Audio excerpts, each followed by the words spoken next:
د حضرت عیسی علیه السلام د شیطان سره ملاقات کتاب د اکابر اصلاحي واقعات صفحه 18 غږ حافظ عمری. د حضرت عیسی علیه السلام ملاقات د ابلیس شیطان سره وشو. هغه ابلیس څلور خره روان کړي وو او په هغه خرو باندې یې څه سامان اچولی وو.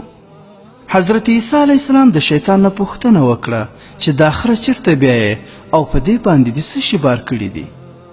شیطان ورته په جواب کې وویل چې د تجارت سامان په دې باندې پروت دی، د دې اخیستونکي ګورم چې څوک به یې واخلي.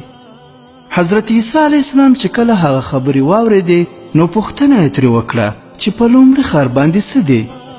شیطان ورته وویل چې ظلم دی. حضرت عیسی علیه السلام پوښتنه وکړه چې ظلم به څوک اخلي. شیطان ورته وویل چې بادشاه. حضرت عیسی علیه السلام ورته وویل په دویم خر باندې څه دی. شیطان ورته وویل چې په دې باندې حسد دی. حضرت عیسی علیه السلام ترې پوښتنه وکړه چې دا به څوک اخلي. هغه ورته وویل چې عالمان.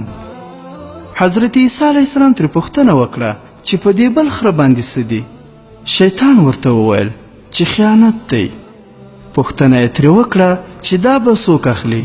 هغه ورته وویل چې کاروباري تاجران. بیا حضرت عیسی علیه السلام پوښتنه وکړه چې په دې بل خر باندې څه دي. شیطان ورته وویل چې دوکه او فریب. حضرت عیسی علیه السلام ترې پوښتنه وکړه چې دا به څوک اخلي. شیطان ورته وویل چې ښځې. عبرت: ګرانو مسلمانانو، که ظلم دی او که حسد، کینه او بغض دی او که خیانت دی او که دوکه او فریب دی، دا ټول شیطانی عملونه دي، باید ځان ترې وساتو.